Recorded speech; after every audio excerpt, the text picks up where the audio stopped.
हम लोग श्रीमद् भगवद गीता पढ़ रहे हैं। श्रीमद् भगवद गीता में हम लोगों ने 10वें अध्याय तक देख लिया था।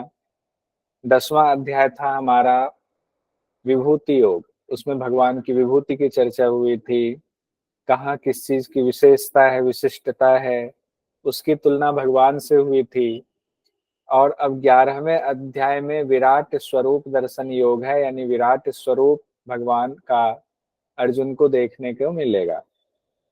तो जब अर्जुन ने पूरा उनका वैभव जान लिया, उनकी विभूति जान ली, तो अर्जुन कहते हैं कि मैं आपके उस विराट स्वरूप को, उस ईश्वरीय स्वरूप को देखना चाहता हूं। तो उसके बाद भगवान ये कहते हैं कि साधारण मनुष्य के आंखों की क्षमता नहीं है कि उस स्वरूप को देख पाए, तो ठीक है, मैं तुम्हें दिव्य दृष्टि देता हूँ, विराट स्वरूप दिखाता हूँ। तो दिव्य दृष्टि उनको प्रदान की है अर्जुन को, और उसके बाद विराट स्वरूप भगवान का दिखने लगा अर्जुन को। जो विराट स्वरूप दिख रहा है उसमें क्या दिख रहा है कि और उसके बाद भगवान कहते हैं, हे अर्जुन, कि अब तुम मेरा विराट स्वरूप देखो। ये बात कह रहे हैं जिनको तुमने पहले कभी नहीं देखा है, उन 12 आदित्यों को, 8 वसुओं को, 11 रुद्रों को, 2 अश्वनी कुमारों को, 49 मरुदगणों को देखो। और फिर आकाश में 1000 सूर्य के समान तेज वाला वह स्वरूप दिखने लगता है। सब ओर से मुख ही मुख है, नेत्र ही नेत्र है, हाथों में अनेक दिव्य आयुध हैं भगवान के। मतलब वो इतना बड़ा स्वरूप है कि उस स्वरूप का कोई शुरुआत पता नहीं चल रहा है कि शुरू कहाँ से हो रहा है, और वो स्वरूप अंत कहाँ हो रहा है, यानी आदि और अंत का पता नहीं चल रहा है। ये जो तस्वीर है जगह जगह आप देखते हैं, ऐसी तस्वीर बना करके दिखाया जाता है जिसमें पता नहीं चलता है कि क्या क्या है। जो सोचा भी नहीं था अर्जुन ने, वो स्वरूप देखने को मिलता है। और अर्जुन देखते हैं कि उन्हीं स्वरूप में सभी ऋषि भी सम्मिलित हैं। जितने देवताओं के बारे में अर्जुन ने सुना था, सारे देवता भी वहां पर दिख रहे हैं भगवान के स्वरूप के अंदर ही। ब्रह्मा भगवान भी दिख रहे हैं, शंकर भगवान भी दिख रहे हैं। तरह तरह के जो दिव्य सर्प जिनके बारे में अर्जुन ने सिर्फ सुना भर था, वो सब वहां साक्षात दिख रहे हैं। इतने हाथ दिख रहे हैं, इतने पेट दिख रहे हैं, इतने मुख दिख रहे हैं, और जितने मुख उतने नेत्र दिख रहे हैं। किसी का भी ना, कोई भी मुख का ना अंत हो रहा है, ना शुरुआत पता चल रहा है। पूरी सृष्टि जैसे अर्जुन के सामने उपस्थित हो गई हो। और फिर अर्जुन कहते हैं कि अभी जो मैं देख रहा हूँ वो ये देख रहा हूँ, हे केशव, कि देवताओं के समूह तो आप में ही प्रविष्ट हो रहे हैं, और कई देवता तो भयभीत हैं। हम लोगों ने पढ़ा हुआ है ना उपनिषदों में कि उस ब्रह्म के डर से अग्नि अपना कार्य कर रहे हैं, सूरज तप रहा है, सारे देवता जो है उन्हीं के डर से जो है अपने कर्तव्य कर्म में लगे हुए हैं। तो यहाँ अर्जुन कह रहे हैं कई तो भयभीत हैं, सिद्धों के जो समुदाय हैं वो आपकी स्तुति कर रहे हैं, जो कि हर चीज में आप ही को देख रहे हैं, वो आपकी स्तुति करते हुए नजर आ रहे हैं। और आपका ये स्वरूप है, इस स्वरूप को देख करके मैं व्यथित हो रहा हूँ। मतलब जो अर्जुन ने पहले कभी नहीं देखा था जो स्थिति, उस स्थिति को देख करके अर्जुन विचलित होने लगे। और वो कह रहे हैं कि आपकी जो दाढ़ है, दांतें हैं, वो प्रलय काल की अग्नि के समान बढ़े हुए हैं। आप इतने विकराल रूप में इस वक्त दिख रहे हैं, उस वक्त जो उनका स्वरूप दिख रहा था काफी, चूंकि महाभारत का युद्ध शुरू होने वाला था, हो ही चुका था, एक तरह से शंख तो बज ही गया हुआ था। तो उनका वो विकराल स्वरूप दिख रहा है, मृत्यु वाला स्वरूप दिख रहा है, चारों तरफ प्रलय भयंकर दिख रहा है। तो अर्जुन कहते हैं, हे प्रभु, आप मुझ पर प्रसन्न होवें। मैं ये देख रहा हूं कि हमारे पक्ष के जो प्रमुख प्रमुख योद्धा हैं, और दूसरे पक्ष के भी प्रमुख प्रमुख योद्धा हैं, चाहे भीष्म हो, द्रोण हो, कर्ण हो, राजाओं के समूह हो, वो सब आपके मुख में प्रवेश कर रहे हैं। जो हमारे बड़े पिताजी हैं, उनके जितने पुत्र हैं, वो सब आपके मुख में प्रवेश कर रहे हैं। कई बड़े योद्धा तो आपके दांतों में ही लटक जा रहे हैं। और जो कुछ चीजें मैंने नहीं लिखी है उसमें लिखा हुआ, कई के तो सिर फट रहे हैं, कई के पेट फटे हुए। मतलब ऐसा विकराल, ऐसी स्थिति दिख रही है कि आपके दांत में फंसे फंसे योद्धा लोग जा रहे हैं। यानी कि अभी तो युद्ध शुरू हुआ नहीं, एक भी बाण नहीं चला है, एक भी आयुध नहीं छोड़ा गया है, और दिख रहा है कर्ण तो पहले ही मारे जा चुके हैं, भीष्म पितामह मारे जा चुके हैं, गुरु द्रोण मारे जा चुके हैं, ये जो दुर्योधन के बाकी भाई लोग हैं वो मारे जा चुके हैं। ये अर्जुन को ये स्वरूप दिख रहा है नहीं, उनको भविष्य दिख रहा है उसी समय। तो अर्जुन पूछ रहे हैं, जब ये सब देखा तो उनकी आंखें फटी की फटी रह गई, और वो परेशान होकर पूछते हैं, प्रभु मुझे बताइए कि आप कौन हैं, आप कौन हैं, मतलब अभी आपका ये कौन सा स्वरूप है, इसका क्या रहस्य है, इस दृश्य को मेरे सामने उपस्थित करने का क्या रहस्य है। मैं आपको तत्व से जानना चाहता हूं, मैं आपकी प्रवृत्ति को भली भांति नहीं जानता हूं, भला कैसे जान सकता है अर्जुन। तब भगवान कहते हैं कि मैं संपूर्ण लोकों का नाश करने वाला बढ़ा हुआ काल हूं। यानी काल वाला स्वरूप उस वक्त भगवान ने दिखाया कि देखो कि मुझसे ही उत्पत्ति हो रही है, मुझसे ही जो है सब पल रहे हैं, और मुझ में ही सब का लय हो रहा है। तीनों स्थिति उन्होंने दिखा दी यहीं पर।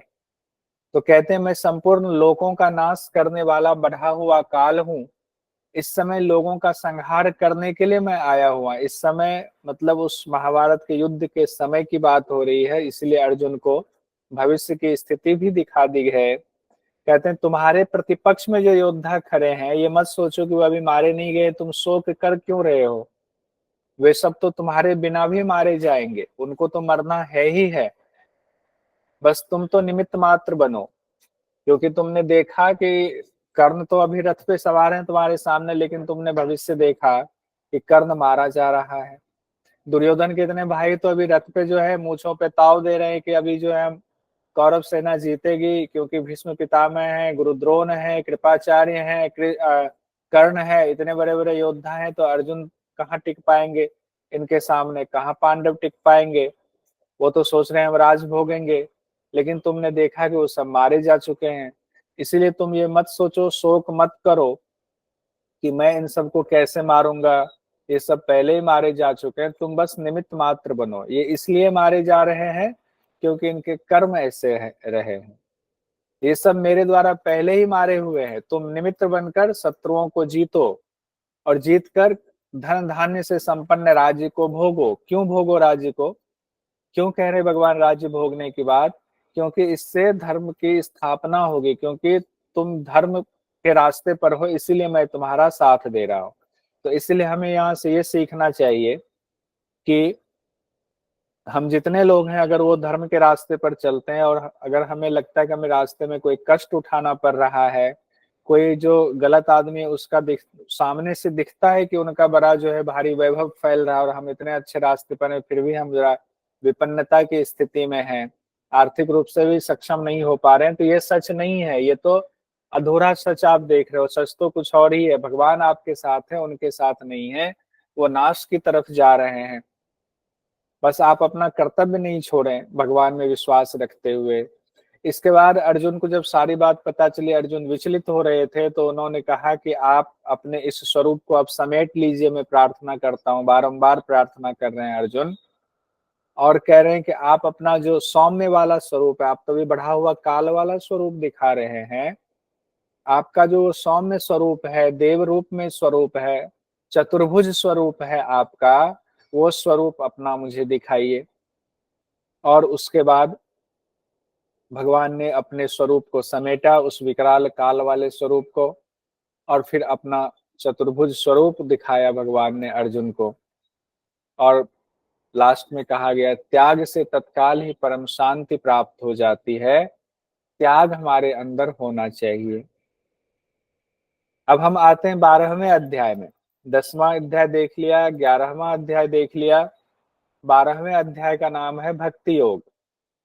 12वां अध्याय क्या है, भक्ति योग। भक्ति योग वाला इंपॉर्टेंट है, तो पूछा जा सकता है भक्ति योग कौन सा अध्याय है, या 12वें अध्याय का नाम क्या है, तो भक्ति योग। कोई कुछ कहना चाह रहे हैं? 12वें अध्याय की शुरुआत अर्जुन के सवाल से होती है।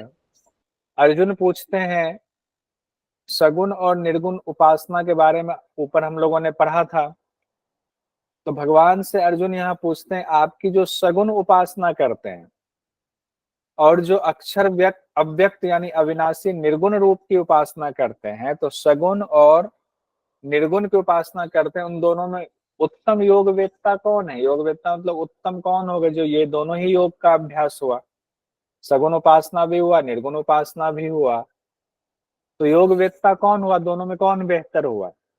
एक तो हुआ, सीधे कहा है आपकी उपासना करते हैं, आपकी उपासना से तात्पर्य सगुण उपासना, और दूसरे में कहा है अक्षर अव्यक्त की उपासना करते हैं। तो दोनों में बेहतर कौन है?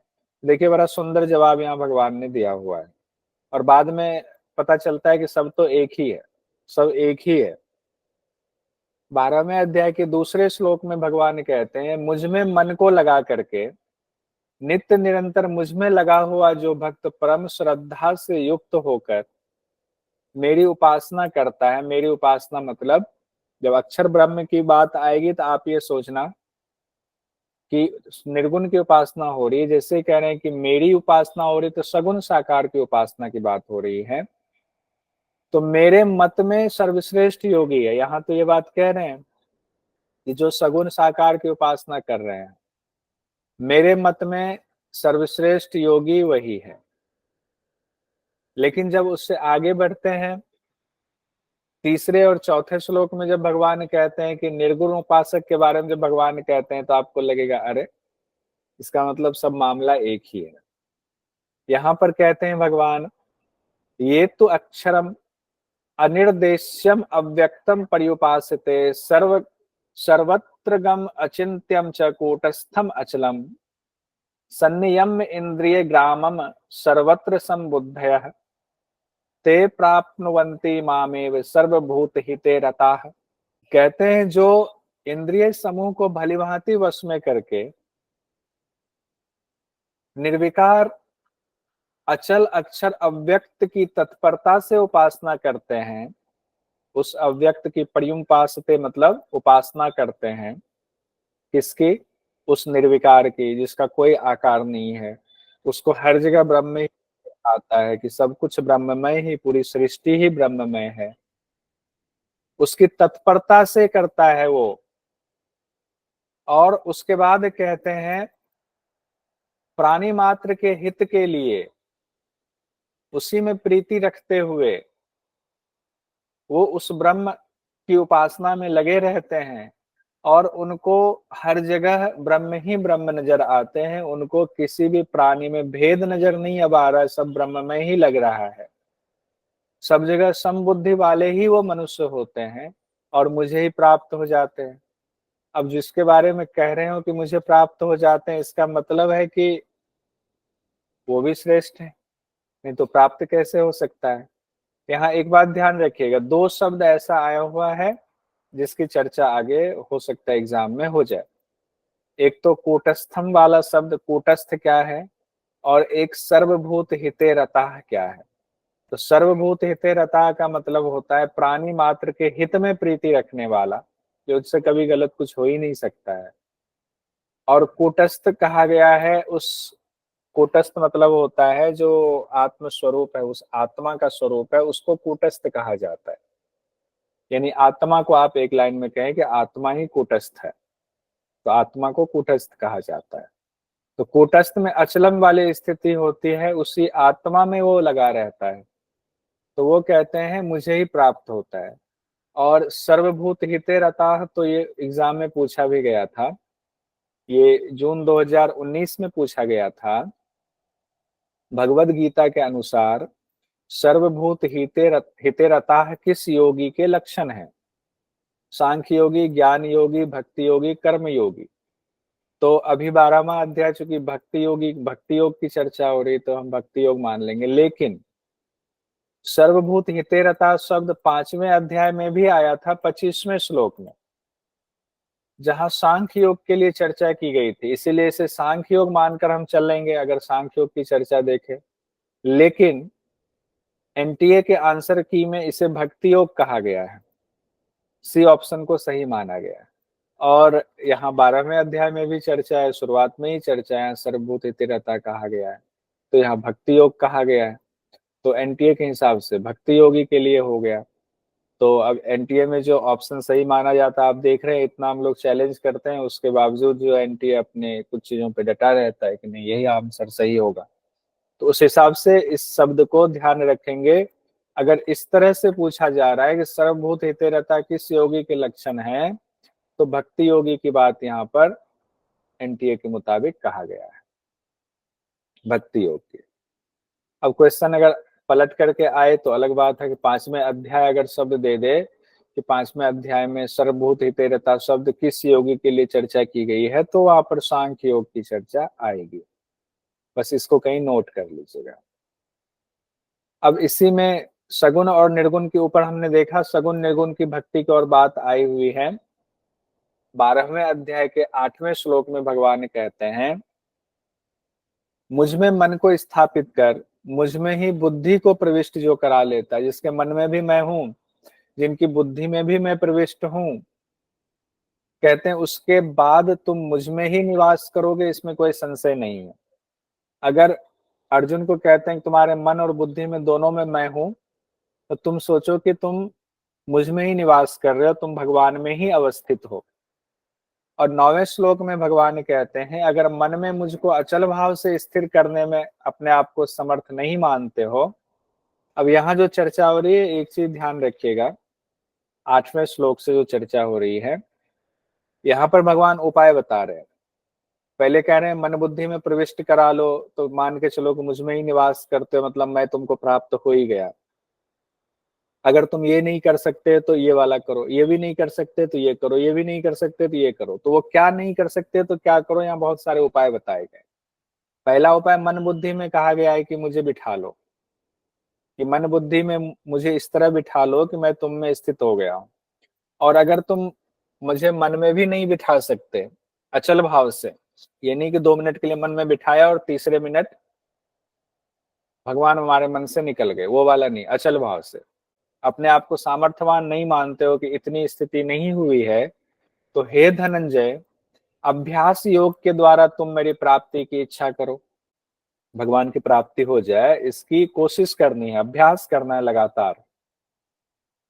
उसके बाद कहते हैं अगर अभ्यास के द्वारा भी ना हो पाए, अगर तुम्हें लगे कि अभ्यास में भी असमर्थ हैं, तब क्या करना है, अभ्यास भी नहीं हो रहा है, तब भगवान कहते हैं काम करो, मेरे लिए कर्म करने के परायण हो जाओ, मेरे लिए ही कर्म करते हुए सिद्धि को प्राप्त हो जाओ। यानी जो कर्म कर रहे हो सबसे आसान, एक से आसान तरीका बता रहे हैं कि जो सारे कर्म कर रहे हो वो मेरे लिए करो, मुझे ही समर्पित करो, इतना तो कर सकते हो, तब भी तुम जो है कर्मों को करते हुए सिद्धि को प्राप्त हो जाओगे, सिद्धि मिल जाएगी। तो ये अर्जुन से कह रहे हैं और इसको हम लोग अपने ऊपर भी लागू कर सकते हैं कि देखिए अगर हम ये नहीं कर सकते तो ये अभ्यास करें, ऐसे नहीं कर सकते दूसरा उपाय करें।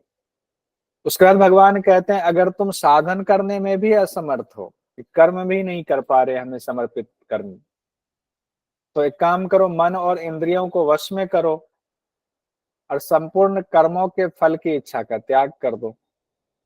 चलो कर्म करो, लेकिन कर्मों के फल की इच्छा का त्याग कर दो, अनासक्त कर्म करो।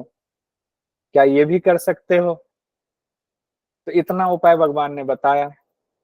और इतना बताने के बाद 12वां श्लोक इंपॉर्टेंट है, इससे एग्जाम में क्वेश्चन आ सकता है, इसको कहीं नोट कर लीजिएगा इंपॉर्टेंट में।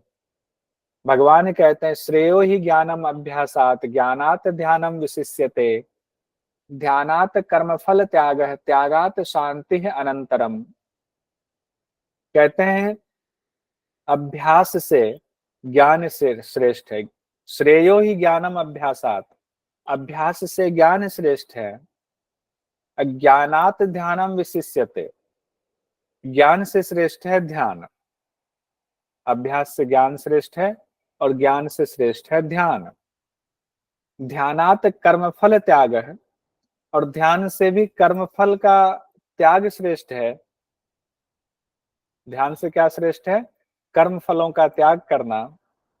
त्यागात शांति अनंतरम, और त्याग से तत्काल परम शांति मिल जाती। जब कर्म फलों का त्याग करने में आपने सिद्धि प्राप्त कर ली तो आपको परम शांति मिल जाती है। तो ये एग्जाम की दृष्टि से इंपॉर्टेंट है, एक बार सीक्वेंस देख लीजिए आप, इस सीक्वेंस को फिर से देखिए आप।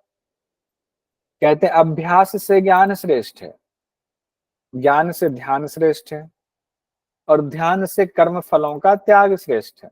अभ्यास से ज्ञान, ज्ञान से ध्यान, और ध्यान से कर्म फलों का त्याग श्रेष्ठ है।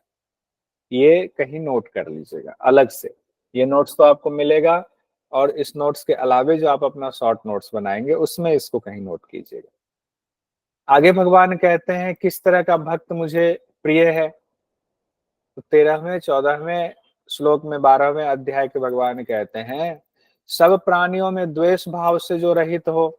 ऐसा नहीं है कि मेरी खूब पूजा कर रहा है और दूसरे के प्रति द्वेष का भाव रखता है, गलत भाव दूसरों के प्रति रखता है। कहते हैं जो सभी प्राणियों से द्वेष के भाव से रहित हो। तो जो लोग अगर इस भाव से सोचते हैं कि हम तो के बहुत बुरा कर्म करते हैं, सबको धोखा देते हैं, सब करते हैं, और एक बार जाके गंगा जी में स्नान करके डुबकी लगा के सारे पाप धुल लेते हैं, तो उनकी गलत फहमी। हम तो मंदिर जाते हैं, खूब साष्टांग करके हम खूब रो लेते हैं, और बाहर आके जो है फिर हम धोखा देते हैं, झूठ बोलते हैं, बेईमानी करते हैं, हमारे पाप धुल गए, भगवान के सबसे प्रिय हैं। ऐसा नहीं है। देखिए भगवान खुद कह रहे हैं मित्रता का भाव रखने वाला, वो दयालु हो, वो ममता रहित। ममता रहित का मतलब होता है यहाँ ये नहीं कि किसी को मार दो और उसमें ममता नहीं। ममता रहित का मतलब है कि यहाँ अनासक्त रहना। वो अहंकार रहित हो, उनको किसी भी चीज में कोई अहंकार नहीं है, उसके पास कुछ भी कितना भी आ जाए तो भी अहंकार ना हो। सुख दुख की प्राप्ति में सम हो, क्षमाशील हो, निरंतर संतुष्ट हो, योगी शरीर को वश में किए हुए हो। शरीर भी तो इंद्रियों से संचालित होता है, तो इंद्रियां वश में होंगी तभी कोई योगी शरीर को वश में कर सकता है। तो यहाँ इनडायरेक्टली ये भी कह रहे हैं कि अपनी कर्मेंद्रिय ज्ञानेंद्रियों को वश में रखो, तभी शरीर वश में होगा। वो दृढ़ निश्चय वाला हो, और मुझ में मन बुद्धि को अर्पित करने वाला हो। जो ऊपर मन बुद्धि को अर्पित करने वाले की बात कही गई है, ऐसा जो मेरा भक्त है वह मुझे प्रिय है।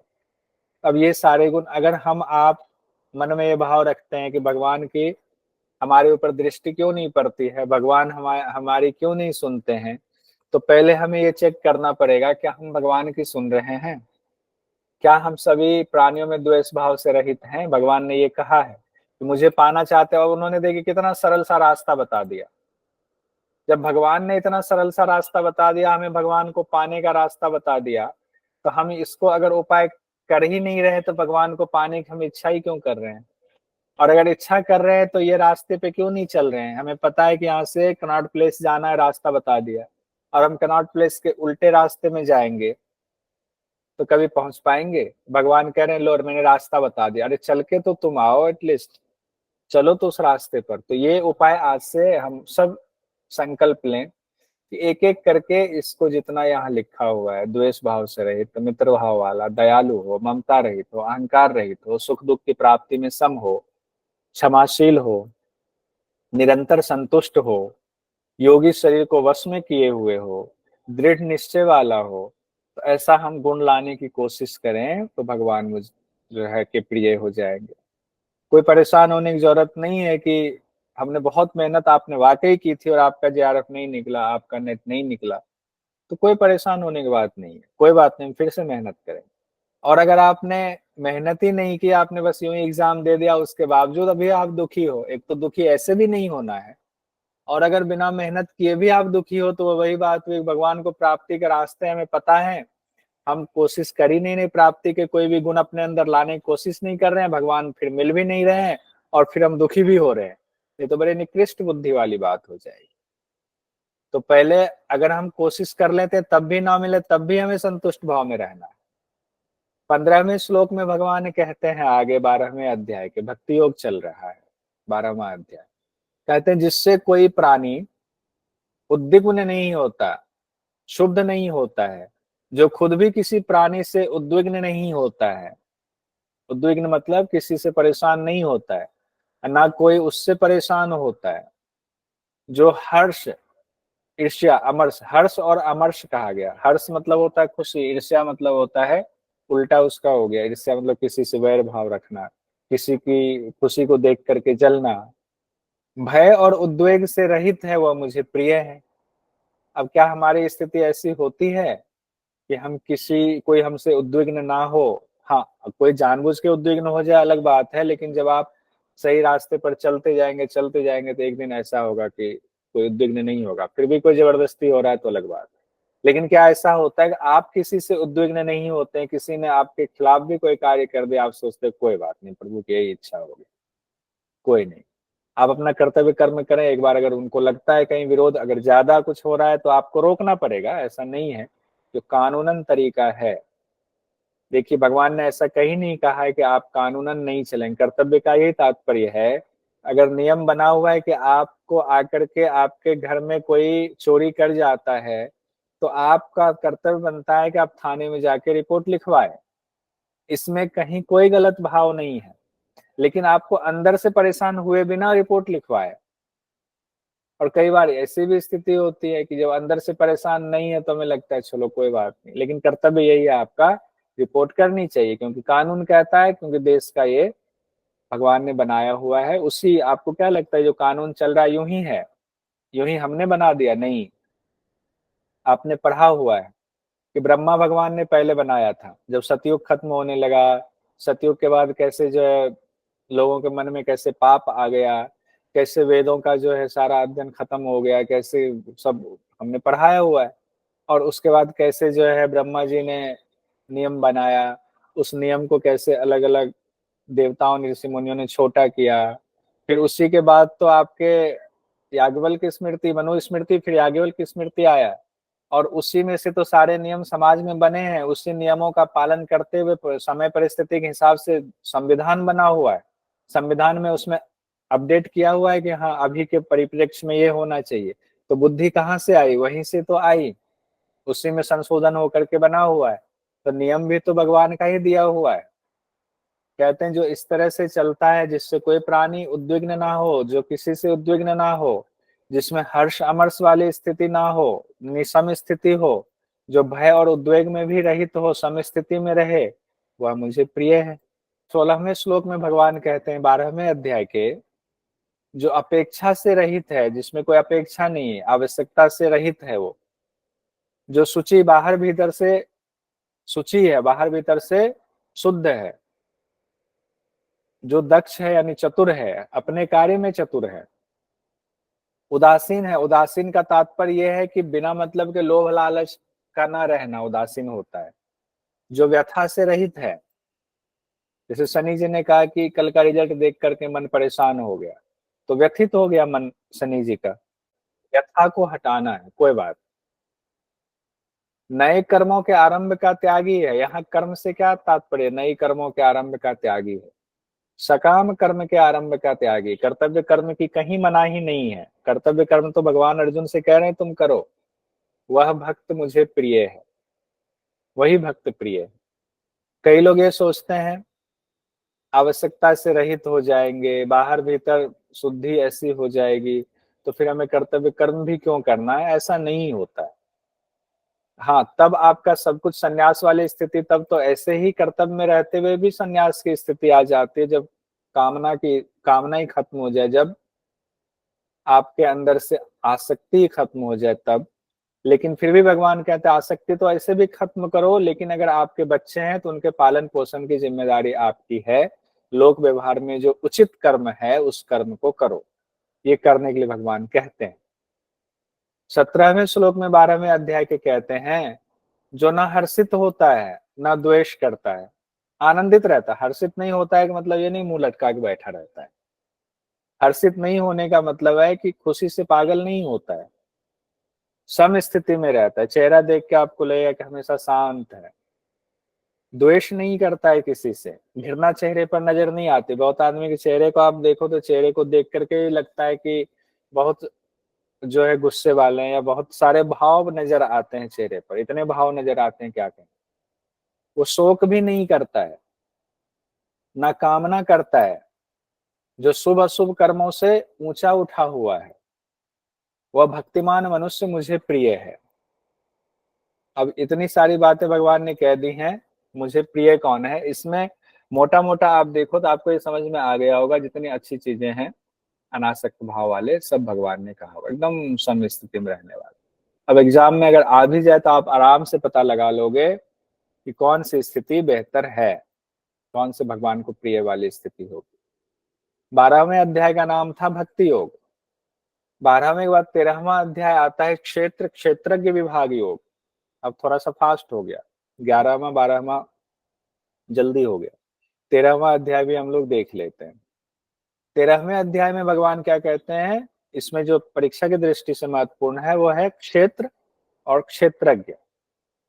क्षेत्र कहा गया शरीर को, शरीर ये क्षेत्र है, और इस शरीर का जो चलाने वाला है यानी शरीर को जानने वाला जो है वो क्षेत्रज्ञ है। वो क्षेत्रज्ञ कौन है, वो आत्मा है, उसको शरीरी भी कहा जाता है।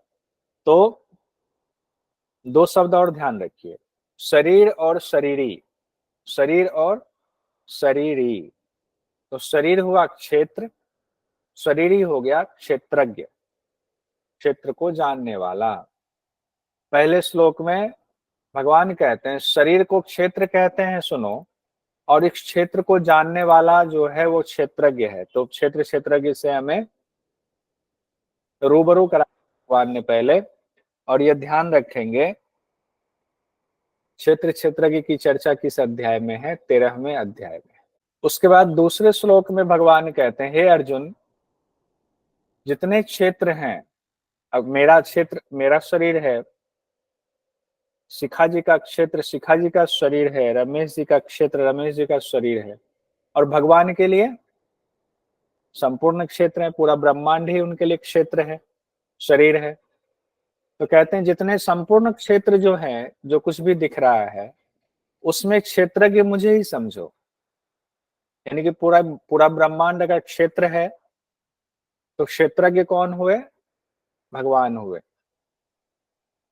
कहते हैं क्षेत्र क्षेत्रज्ञ का जो ज्ञान है वही मेरे मत में ज्ञान है। यानी अगर आप प्रकृति और पुरुष, यहाँ दूसरा शब्द भी, तीन शब्द आए, एक तो क्षेत्र क्षेत्रज्ञ, शरीर शरीरी, प्रकृति और पुरुष, तीन शब्द आया, तीन का पेयर बन गया आपके सामने, ये कहीं नोट कर लीजिएगा। तीनों का अर्थ एक ही हुआ तीनों पेयर में। शरीर क्षेत्र हुआ शरीरी क्षेत्रज्ञ, प्रकृति हो गया क्षेत्र, पुरुष हो गया क्षेत्रज्ञ। शरीर को कहे ये शरीर है तो क्षेत्र हो गया, इसके अंदर जो आत्मा है वो क्षेत्रज्ञ हो गया। कहते हैं जो इसको अच्छे से जान लेता है कि क्षेत्र क्या है, क्षेत्रज्ञ क्या है, तो वही असली ज्ञान है। अब 5वें श्लोक में भगवान कहते हैं, जहां पे 24 तत्वों की चर्चा हो रही, तो अब देखिए हम लोग ये कई बार इस पे डिस्कशन हो जाता है कि 12वें से लेकर के 18वें अध्याय तक भक्ति योग ही है, ऐसा नहीं है।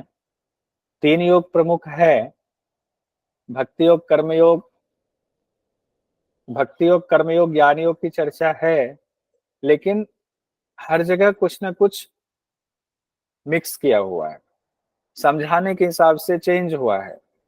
तो जहां जिसकी प्रधानता है कह देते हैं कि इस योग की यहाँ प्रधानता है। तो अब यहाँ देखिए 24 तत्व की जैसे ही बात आएगी, ज्ञान योग हो गया, ज्ञान योग मतलब सांख्य योग हो गया। तो 5वें श्लोक में भगवान कहते हैं महाभूतानि अहंकारो बुद्धि अव्यक्तम एव च इंद्रियाणि दशैकम च पंच च इंद्रिय गोचराः।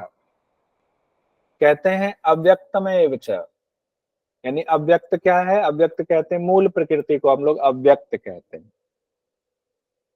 उसके बाद कहा गया बुद्धि, बुद्धि हो गया मूल प्रकृति के बाद बुद्धि हो गया। उसके बाद अहंकार की चर्चा आई, अहंकार एक हो गया।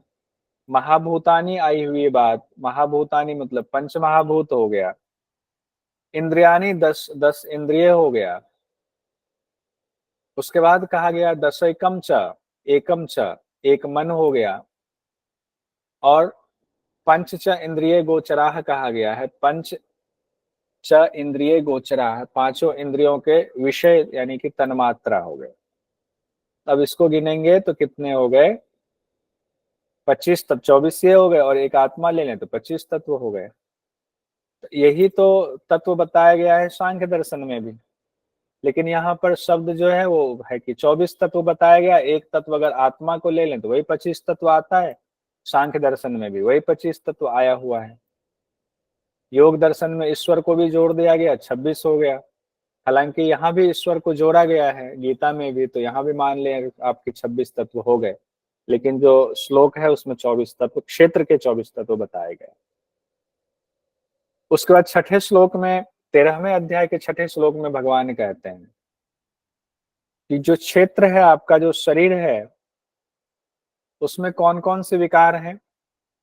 कहते इच्छा, द्वेष, सुख, दुख, संघात, चेतना, धृति, इन विकारों सहित यह क्षेत्र संक्षेप में कहा गया। अगर आपके सामने विकार की बात आ जाए तो इच्छा हुआ, द्वेष हुआ, सुख हुआ, दुख हुआ, संघात यानी शरीर है, शरीर भी अपने आप में विकार ही है, चेतना और धृति है, इन विकारों के सहित यह क्षेत्र संक्षेप में कहा गया है। उसके बाद भगवान आगे ज्ञान और अज्ञान की बात करते हैं। क्या ज्ञान है, किसको तुम ज्ञान मानो, किसको अज्ञान मानो। कहते हैं 20 साधन समुदाय ज्ञान है।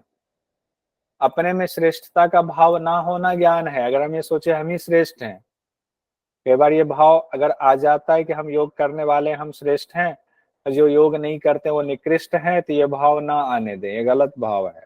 आता है तो हम लोगों की जिम्मेदारी है कि हम इस भाव से निवृत्त हो जाए, इसका अभ्यास करें, इस भाव के निवृत्त होने का।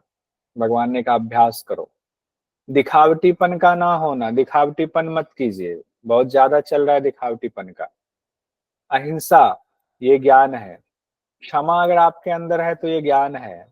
सरलता आपके अंदर है तो ये ज्ञान है। गुरु की सेवा अगर भाव है तो ज्ञान है।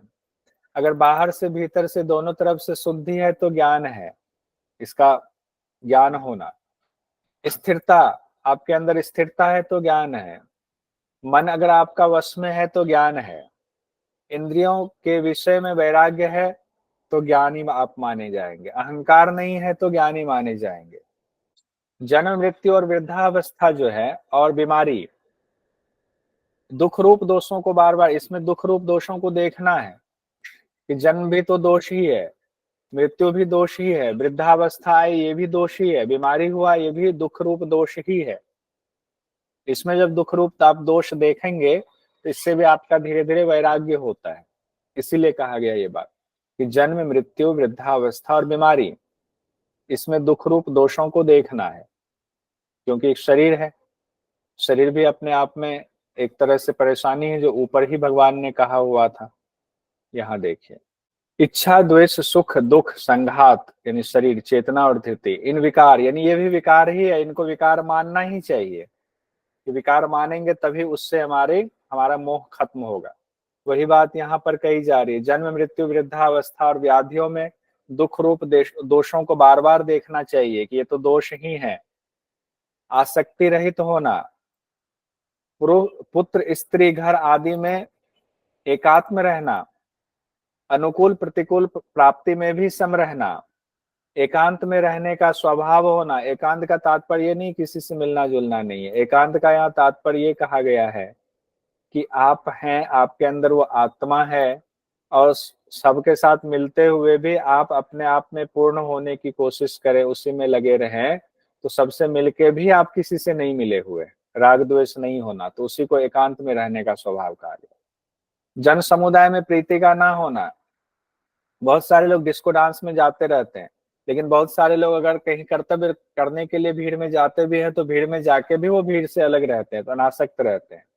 तो जन समुदाय में प्रीति नहीं होना, जा रहे हैं कर्तव्य कर्म करने के लिए ठीक है, लेकिन प्रीति नहीं होना चाहिए। अध्यात्म ज्ञान में नित्य निरंतर रहना। अध्यात्म ज्ञान क्या है? आत्मा का ज्ञान, क्षेत्र क्षेत्रज्ञ का ज्ञान होना, उसमें नित्य निरंतर लगे रहना। तत्व ज्ञान के अर्थ रूप परमात्मा को सब जगह देखना कि वो जो परमात्मा है वही तत्व से, वही एकमात्र है, निर्विकार है और वही अविनाशी है। उन्हीं को हर जगह देखना, पेड़ पौधा जानवर इंसान सब में वही दिख रहे हैं, ये ज्ञान है। और अज्ञान क्या है? इसके विपरीत जो भी है वो अज्ञान है। यानी जितनी चीजें 20 साधन समुदाय ज्ञान बताए गए हैं, उस 20 साधन समुदाय के अलावे जो भी है वो अज्ञान है। तो अगर आ जाए कि ज्ञान में 20 साधन समुदाय में क्या क्या है, तो इसको एक बार जब नोट्स दूंगा तो एक बार ध्यान कर लीजिएगा।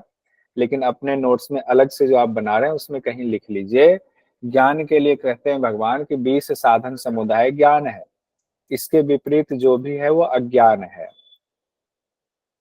अगर हम बुढ़ापा को, जन्म को, मृत्यु को, बीमारी को दोष रूप में नहीं देखेंगे तो उसके प्रति लगाव हो जाएगा हमारा।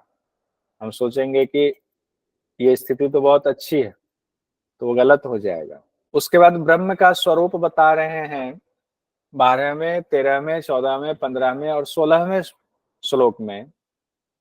कहते हैं ब्रह्म कैसे हैं, जो ब्रह्म की चर्चा हम लोगों ने उपनिषद में पढ़ा हुआ है, ज्यादा उपनिषद में ही हम लोगों ने पढ़ा हुआ है। कहते हुए सब जगह हाथों वाले हैं, सब जगह उनका पैर है, सब जगह उनकी आंखें हैं, सब जगह उनका सिर है, सब जगह उनका मुख है, सब जगह उनका कान है, संसार में सबको व्याप्त करके वो स्थित है। अगर हम ये जान मान कर चलें कि यहाँ पर भगवान नहीं है अभी, वो हमें देख नहीं रहे, हमारी बात नहीं सुन रहे हैं, तो ऐसा नहीं है। वो हर जगह मौजूद है, इसलिए कहते हैं दीवार के भी कान होते हैं। इसको ऐसे निमोनिक में ध्यान में बिठा लीजिएगा कि हर जगह भगवान है। ऐसा नहीं मानना चाहिए कि हम जो कर रहे हैं वो कोई नहीं देख रहा है, वो भगवान देख रहे हैं, आपका कर्म जा रहा है। एक बार को इंसान, आपने मर्डर कर दिया किसी का, आप नहीं पकड़े गए, कोर्ट से सजा नहीं होगी, लेकिन भगवान के घर में तो आप चले गए, वहां कोई सुनवाई नहीं है, क्योंकि वहां सारा सबूत तो दिख रहा है। कोर्ट में तो सुनवाई होती है क्योंकि सबूत देना पड़ता है। अब भगवान के घर में कोई सबूत लेकर के जो है ना, वहां पर पक्ष विपक्ष अपना आपको तर्क देने का भी मौका नहीं मिलता है, क्योंकि वो तो भगवान ने सब देखा, उनके पास तो सब क्रिस्टल की तरह सबूत है। आपने क्या किया हुआ है, पलट के आते देर नहीं लगेगी, और बड़ी निर्ममता से फिर आपके पास पलट के वो चीजें आती हैं। संपूर्ण इंद्रियों से रहित है भगवान, मतलब ब्रह्म के बारे में संपूर्ण इंद्रियों के विषयों को प्रकाशित करने वाले हैं वो। यानी जो आपकी इंद्रियां, अभी मैं अगर देख रहा हूं, आप सुन रहे हैं, मैं बोल रहा हूं, आप सुन रहे हैं, आप लिख रहे हैं, तो आपकी इंद्रियां काम कर रही हैं। तो इंद्रियां कैसे काम कर रही हैं, उसमें जो शक्ति है वही इंद्रियों को प्रकाशित करने से तात्पर्य यही हुआ। अगर मेरी वाणी, वाणी अगर इंद्रिय है, कर्मेंद्रिय है, तो वाणी निकल रही है तो ब्रह्म की शक्ति से वो प्रकाशित कर रहे हैं, इसलिए हो रहा। तो बताइए ब्रह्म कहाँ नहीं है, ब्रह्म में प्रकाशित कर रहे, मैं बोल रहा हूं, तो अब इससे बड़ा अनुभव क्या हो सकता है ब्रह्म का। फिर भी हम गलत करें, तब इससे निकृष्ट कोई बात नहीं हो सकती है। आसक्ति से वो रहित हैं, उसके बावजूद संपूर्ण संसार का भरण पोषण करने वाले हैं। गुणों से वो रहित हैं, 17 स्तंभ से संपूर्ण गुणों का भोक्ता वो है। उसके बाद कहते हैं सभी प्राणियों के बाहर भीतर ब्रह्म है, चर अचर भी वे ही है। ऐसा नहीं कि सिर्फ चर में है तो अचर में नहीं है। अगर लकड़ी का टुकड़ा है तो वो भी ब्रह्म के ही स्वरूप है। दूर से दूर, नजदीक से नजदीक भी वे ही है। अगर हमारे पास हैं तो बहुत दूर भी ब्रह्म ही बैठे हुए हैं, क्योंकि ब्रह्म तो विभु हैं, अटूट हैं। अटूट हैं तो दूर भी वही है, पास भी वही है। अत्यंत सूक्ष्म होने की वजह से जानने में नहीं आते हैं। संपूर्ण प्राणियों को उत्पन्न करने वाले, भरण पोषण करने वाले, संहार करने वाले वही हैं, जो उस विराट स्वरूप में अर्जुन को दिखा था। यही बात तो दिखा था।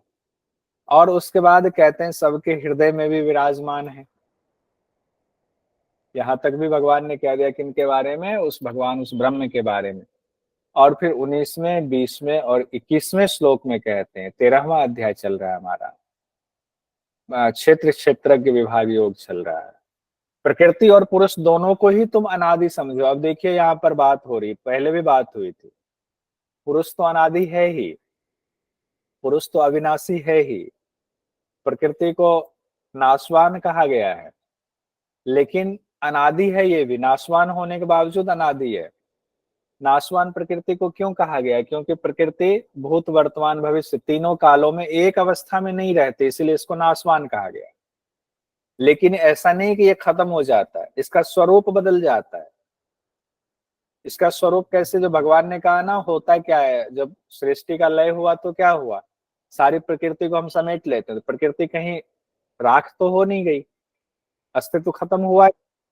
हमारे अंदर यानी प्रभु के अंदर ही वो उनका लय हो गया प्रकृति का। तो अनादि तो वो भी है, लय होने के बाद फिर जब ब्रह्मा जी का सुबह होगा, दिन होगा, तो फिर वो प्रकट हो जाता है। इसका मतलब वो भी तो अनादि है, तभी तो अंदर है, बस वो प्रकट हो जाता है और हट जाता है। यानी भूत वर्तमान भविष्य तीन काल में क्या होता है, प्रकृति का स्वरूप बदलता है। स्वरूप बदलने की वजह से इसको विनाशशील कहा जाता है। ये ध्यान रखिए, कई बार आपको कोई फंसा सकता है बहस में, तर्क में, कि एक जगह गीता में प्रकृति पुरुष दोनों को अनादि कहा गया है, तो फिर पुरुष नाशवान क्या कहते हैं उसको, अरे ये प्रकृति नाशवान है और पुरुष नाशवान नहीं है, ये क्यों कहा गया है? तो उसका यही तात्पर्य आप कहेंगे, प्रकृति तीनों कालों में एक अवस्था में नहीं रहती है और पुरुष तीनों ही कालों में एक अवस्था में रहती है, इसीलिए कहा गया। अब प्रकृति पुरुष के बारे में यहाँ कहते हैं, यानी ये भी क्षेत्रज्ञ की ही बात है। प्रकृति के बारे में कहते हैं, विकारों को, गुणों को भी प्रकृति से ही उत्पन्न समझो।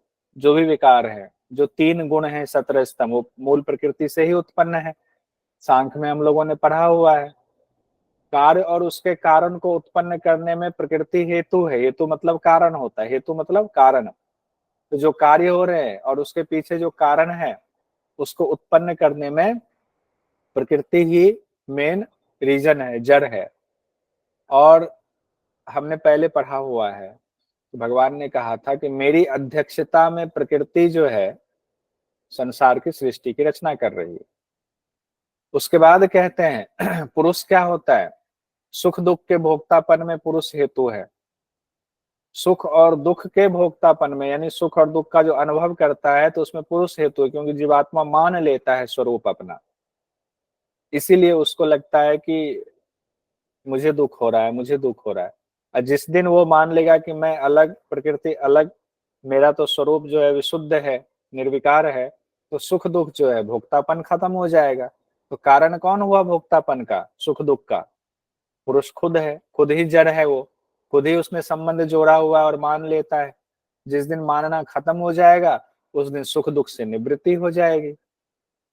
प्रकृति में स्थित पुरुष की प्रकृति जन गुणों का भोगता है। प्रकृति में स्थित पुरुष यानी पुरुष जो आत्मा, हम लोगों ने सांख्य में पढ़ा है ना, सत्य रज तम उसमें जब हलचल हुई, तो हलचल हुई कैसे? पहले तो सत्य रज तम समान अवस्था में था, तो लय की अवस्था, उस समय सृष्टि लय की अवस्था में था, प्रलय की अवस्था में था। लेकिन जैसे पुरुष आया, पुरुष के होने की वजह से सत्य स्तंभ में हलचल हुई। हलचल होने से पहले महद तत्व आया, फिर अहंकार आया, ऐसे तत्वों का आना शुरू हुआ। तो पुरुष ही प्रकृति जन गुणों का भोगता है। क्यों? क्योंकि पुरुष ही जो है अपना संबंध जोड़ लिया पुरुष ने। गुणों कहा गया, गुणों 17 स्तंभ का संग होने से ही यह ऊंच नीच योनियों में जन्म लेने का कारण है। कि कोई ऊंच नीच योनि में जन्म ले लेता है, वो क्यों होता है? कोई पेड़ बन गया, कोई जानवर बन गया, कोई नाली में कीड़ा बन गया, कोई दिव्य घर में पैदा हो गया, कोई गरीब घर में पैदा हो गया, तो सत रज तम की वजह से होता है ये, उसका संग होने की वजह से होता है।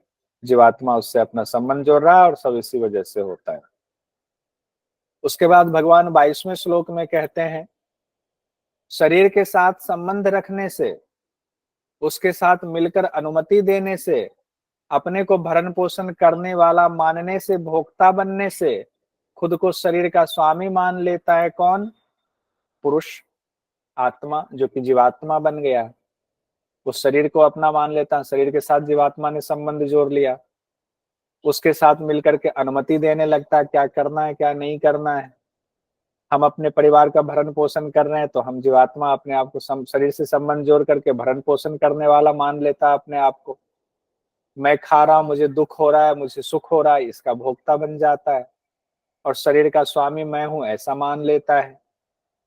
कहते परंतु पुरुष परमात्मा नाम से कहा जाता है, इस देह में रहता हुआ भी देह से सदा संबंध रहित रहता है। जैसे एक पारा है, पारा को अगर आप कटोरी में ऐसे रख ले या हाथ में रख ले, तो हाथ पर रहते हुए भी वो हाथ से संबंध रहित रहता है। वो तभी तक है जब तक अगर वो संबंध मान लेता है। अगर उसी तरीके से जीवात्मा ने जब तक संबंध माना है तभी तक संबंध है। जिस दिन उसको ज्ञान हो जाता है संबंध तोड़ लिया अगर उसने तो संबंध रहित हो जाता है, यानी कि हमेशा संबंध रहित की स्थिति में ही होता है, लेकिन संबंध रहित ना होने का उसको अज्ञान ने घेरा हुआ है। योग दर्शन में हम लोग जानते हैं ऐसा है, वे योग दर्शन हुआ नहीं है, होने वाला है, तो उसमें और भी चीजें आपको स्पष्ट हो जाएंगी। तो देह में रहता हुआ भी सदा देह से संबंध रहित रहता है।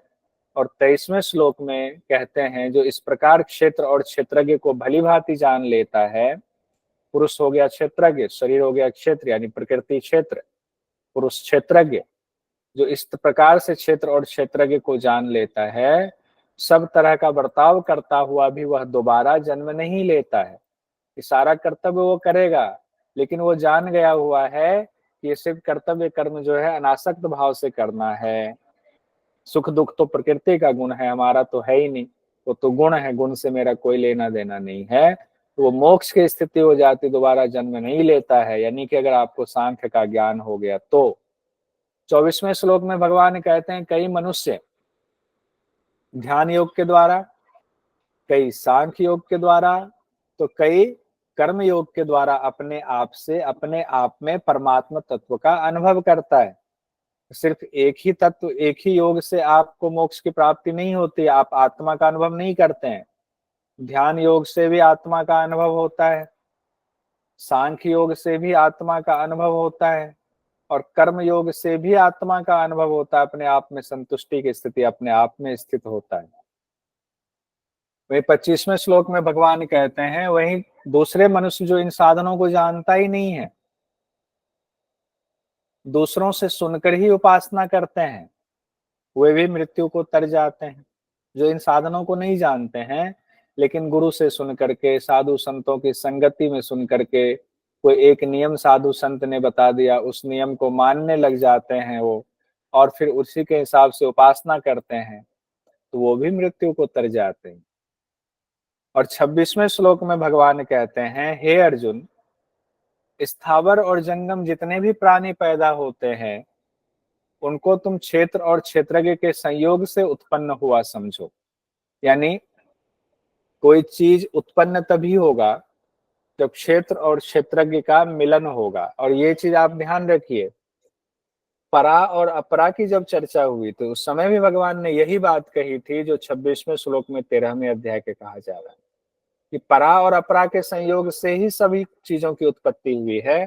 उसी को यहाँ कहा गया है, क्षेत्र और क्षेत्रज्ञ के संयोग से ही हर चीज, स्थावर और जंगम सब प्राणी उत्पन्न हुए। तो क्षेत्र परा है या अपरा है, अगर तुलना करें तो बताइए, तो माइक खोल के। क्षेत्र परा हो गया या अपरा? अपरा। अपरा अपरा। सर। क्षेत्र अपरा होगा, हाँ अपरा होगा, क्षेत्र अपरा होगा और क्षेत्रज्ञ परा होगा।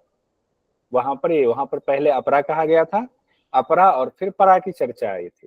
तो अपरा हो गया क्षेत्र, परा हो गया क्षेत्रज्ञ। तो ये भी कहीं नोट कर लीजिएगा, या यहाँ पर लिख देते हैं अपरा, ये नोट्स में आपके आ जाएगा। तो मान लीजिए कि जिन्होंने नहीं लिखा उनको दिक्कत नहीं होगी। अपरा, परा, ये हो गया क्षेत्र, ये हो गया क्षेत्रज्ञ, और यहाँ पर कहें प्रकृति, यहाँ पर आ जाएगा पुरुष, यहाँ हो गया शरीर, ये हो गया शरीरी। और कोई शब्द हो तो लिख लीजिए, और कोई शब्द छूट तो नहीं रहा? क्षेत्र, क्षेत्रज्ञ, प्रकृति, पुरुष, शरीर, शरीरी। कुछ और शब्द हो तो देख लीजिए। इस तरह से ये एक कैटेगरी में हो गए, और ये शरीर और सब, आत्मा सर, शरीर और आत्मा का भी था ना एक। हाँ शरीर भी आत्मा कर लिए, शरीर हो गया। एक और लिख लीजिए, आत्मा लिख लीजिए या जीवात्मा लिख लीजिए, ये भी हो गया। मतलब कहने का तात्पर्य ये है कि हम कॉन्सेप्ट को अगर समझ जाएंगे तो दिक्कत नहीं होगी, फिर एग्जाम में ये वाला क्वेश्चन नहीं छूटेगा। क्षेत्र क्षेत्रज्ञ किस अध्याय में है? 13वें अध्याय में। परा अपरा की चर्चा किस अध्याय में था, किन्हीं को याद आ रहा है? सप्तम अध्याय। ठीक है, तो ये ध्यान रख लीजिएगा कि परा अपरा की चर्चा, परा प्रकृति अपरा प्रकृति की चर्चा सप्तम अध्याय में, और फिर 13वें अध्याय में। देखिए यहाँ पर हमने उस समय पढ़ाया भी था कि 13वें अध्याय के 5वें श्लोक में इसी को विस्तार से 24 तत्व बताया है, और सप्तम अध्याय में क्या बताया है? 8 प्रकार के भेदों वाली मेरी अपरा प्रकृति। अब यहाँ पर थोड़ा सा मैच करके लिख लीजिएगा कि सप्तम अध्याय में अष्टधा प्रकृति कहा गया है अपरा को, और 13वें अध्याय में उसी को विस्तार से 24 तत्व के रूप में बताया गया। अब ये कंपैरिजन में आपको दिक्कत नहीं होगी।